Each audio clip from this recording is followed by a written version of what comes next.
decided his England career is over.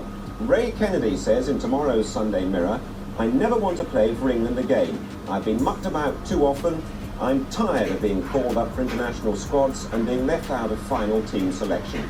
He was slow. That is what they said. The experts, the managers, the legends of the game. They looked at Ray Kennedy and saw a man who would never make it as a professional. But this story goes out of bounds, off the pitch, and into the darker rooms where 7 men earned his lifelong hatred. Why did a European Cup winner carry grudges like a fan in the stands? These were not random dislikes. Each one was built from real pain. Rejection letters, ego clashes, violence in a restaurant in Rome, managers calling him lazy while his own body was slowly falling apart. And if you want to help this video reach more football fans, use the hype feature and give it a bit of hype while we get into the first name on Ray's list. Before we get to the names, you need to know who Ray Kennedy actually was. A footballer from County Durham, powerful, clever, and as hard as they came. Bill Shankly called him big, brave, and strong. He won the league and FA Cup double with Arsenal in 1971. Then at Liverpool, Bob Paisley converted him into a left-sided midfielder, and he became something extraordinary. 3 European Cups, 5 league titles. But underneath all of that success, there was a man fighting battles that nobody around him could see. The 7 names on his list each played a part in those battles. We are going through them in reverse, starting with the one that cuts the deepest. Number 1. Bertie Mee. Bertie Mee was Kennedy's manager at Arsenal. He was the man who led the club to the 1971 double, and Kennedy was his main striker. On the surface, their time together produced the greatest achievement in Arsenal's history, but by the time Kennedy left Highbury in 1974, the relationship had turned bitter and a wound opened that never properly closed.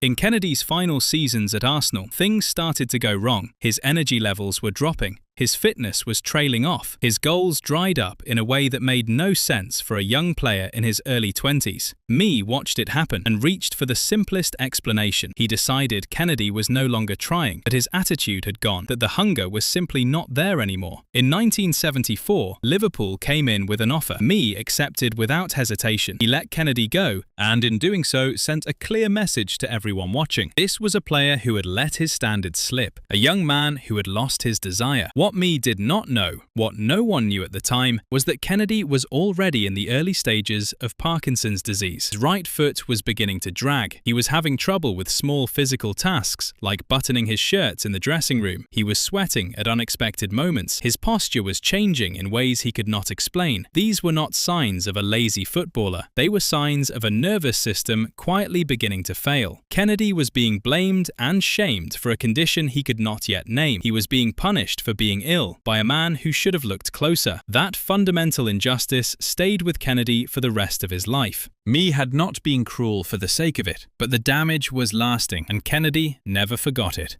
Number 2. Jimmy Case. This one is more complicated, because Jimmy Case was not an enemy. He was Ray Kennedy's closest friend. They were bound together by the same values: hard work, loyalty, a backs-to-the-wall attitude that felt like the very soul of Anfield. In a Liverpool dressing room full of characters, Case and Kennedy were cut from the same cloth. But Kennedy himself admitted they were bad for each other. When the final whistle blew and the stadium emptied, the two of them did not always make the best decisions. There was a cycle of late nights and poor choices, a pattern of behavior that eventually pushed both of them toward serious trouble. In the spring of 1980, it all came apart. Kennedy and Case were arrested in North Wales following a night out. The charges were serious: assault on a police officer, breach of the peace. It made headlines. It reached the Liverpool boardroom. Paisley and the board began to see both men differently, not as prized assets, but as liabilities. Case was sold to Brighton in 1981. Kennedy's own time at the club was running out. Graham Souness later said that both players left Anfield earlier than their ability deserved, all because of what happened off the pitch. Kennedy's bitterness here was layered. He did not regret the friendship. He valued Case deeply, but he hated what the label of troublemaker did to his reputation. He hated that a single night became the loudest thing anyone mentioned when his name came up. He had given everything to that club, and none of that seemed to matter anymore. The arrest followed him like a shadow, long after the handcuffs came off. Number 3. Trevor Brooking and the England setup. Kennedy had no real personal hatred for Trevor Brooking. Brooking was respected as a peer and acknowledged as a quality footballer. But the England system that kept using Kennedy as a stand-in while Brooking started, that was something Kennedy despised with every part of himself. At his peak, Kennedy was one of the finest left-sided midfielders in all of Europe. He had European Cups, league titles. He was the engine of the greatest club side on the continent. And yet, when England came calling, he found himself on the bench, perpetually, reliably, invisibly. Brooking fitted the England mould better. He was graceful and technically tidy in a way that suited the national team's preferred style. Kennedy was powerful and direct, which somehow made him less attractive to the management. His club form was being ignored in favour of a player whose team had won considerably less silverware.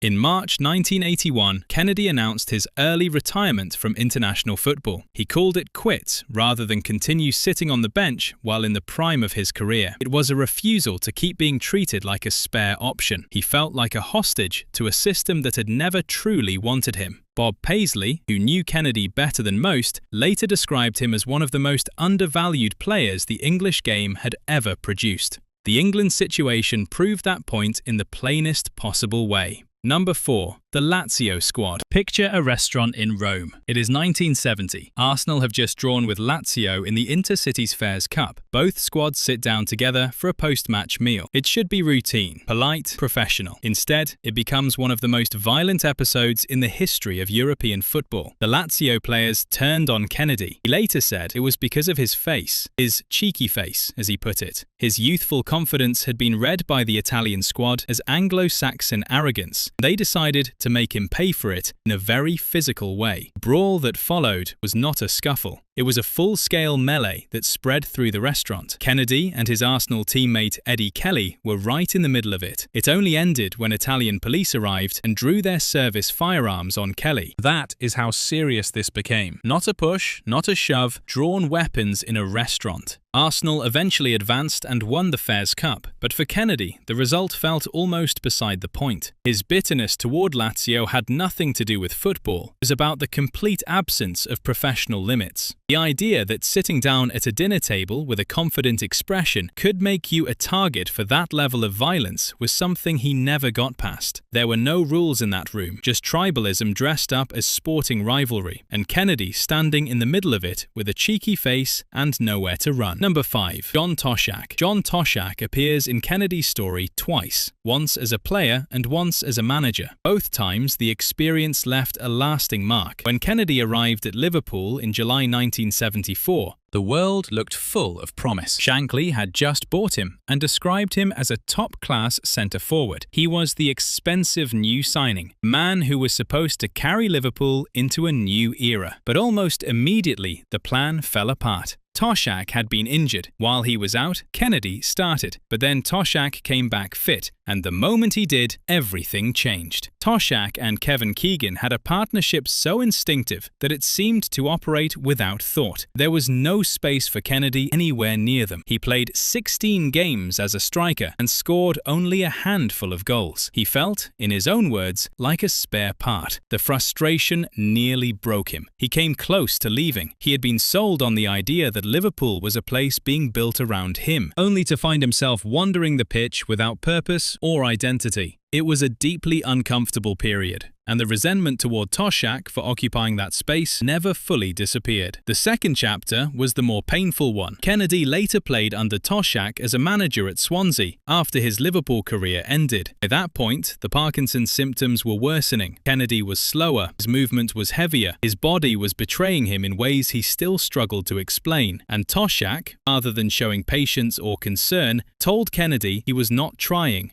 The same accusation Bertie Mee had levelled years earlier. Not trying, no desire. Language of laziness applied to a man whose body was failing him. Coming from Toshack, a man who had played alongside him and shared a dressing room with him, it hit harder than it would have from a stranger. Kennedy carried that particular bitterness for a very long time. Number 6. Kevin Keegan. Kevin Keegan was the face of a new kind of English footballer. Quick, charismatic and commercially minded. Off the pitch, he was building a personal brand that had never really existed in the English game before. He advertised Brute aftershave. He maintained a polished, wholesome public image that appealed to everyone outside of the dressing room. Kennedy could not stand it. He was a man of Durham mining stock who believed in honesty, toughness, and the collective spirit of the squad. The idea of a footballer prioritizing his commercial profile above everything else went against everything he valued. His phrase for Keegan's image was that it was too sweet to be wholesome. It looked clean but felt calculated, and Kennedy did not trust what was underneath it.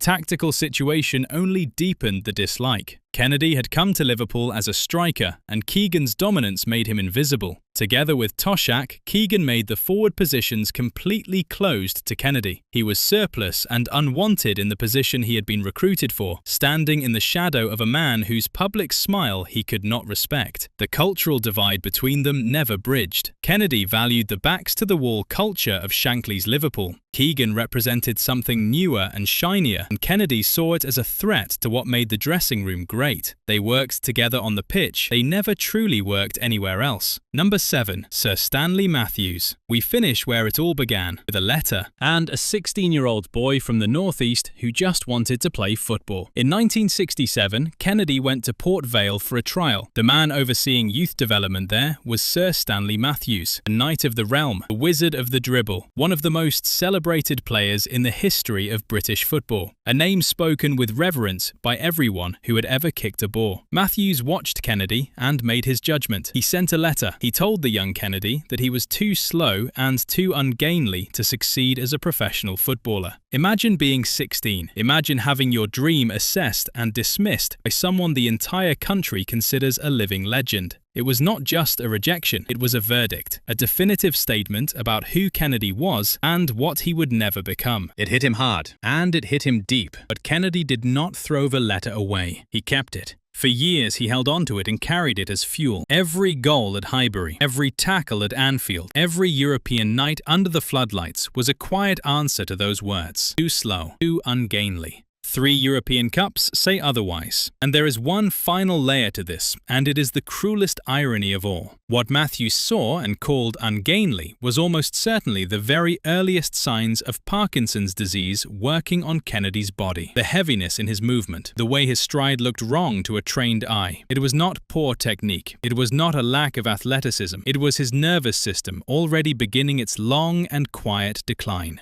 Matthews could not have known that, but the irony is inescapable. The very thing used to dismiss Ray Kennedy was the same thing that would eventually define his tragedy. Now step back from all 7 names and look at what connects them, because the pattern is clear. Every single person on this list made the same fundamental error. They looked at Ray Kennedy's body and decided it told them something about his character. They saw slowness and called it laziness. They saw heaviness and called it a lack of desire. They saw a man who was not matching their expectations and concluded the problem was his will, not his health. Kennedy was not without fault. He could be bitter and prickly and hard to manage. The grudges were real. Not every one of them was entirely fair. The North Wales arrest was not someone else's doing. The friction with Keegan was, at least in part, about Kennedy's own rigidity. He was not a victim in every room he walked into. But the broader picture is one of institutional blindness. The football world of the 1970s had no language for what was happening to him, no framework that allowed for the possibility that a young man in apparent physical condition would be losing his body from the inside. If a player slowed down, it was attitude. If his energy dropped, it was hunger. Nobody looked deeper. And because nobody could see the real cause, Kennedy fought back the only way he knew how, with bitterness, with resentment, with a chip on his shoulder that he carried from a Port Vale rejection letter all the way to his final match. But look at what that chip produced. An Arsenal double winner at 19, the midfield heart of the most dominant team in European football for half a decade. A career that answered every critic on his list without ever needing to say a word. His story is a reminder. Sometimes the lazy label is just ignorance, that the ungainly teenager and the unfit veteran might be carrying something far heavier than anyone around them can see. Ray Kennedy was brilliant. He was bitter, he was flawed, and fierce, and deeply human. He had to sell his medals to survive the disease that his managers once mistook for a lack of heart, and that fact alone says more about the world around him than it will ever say about him. If this one got to you, give it a like, and drop a comment below telling us which name on the list surprised you the most. Subscribe so you do not miss the next one.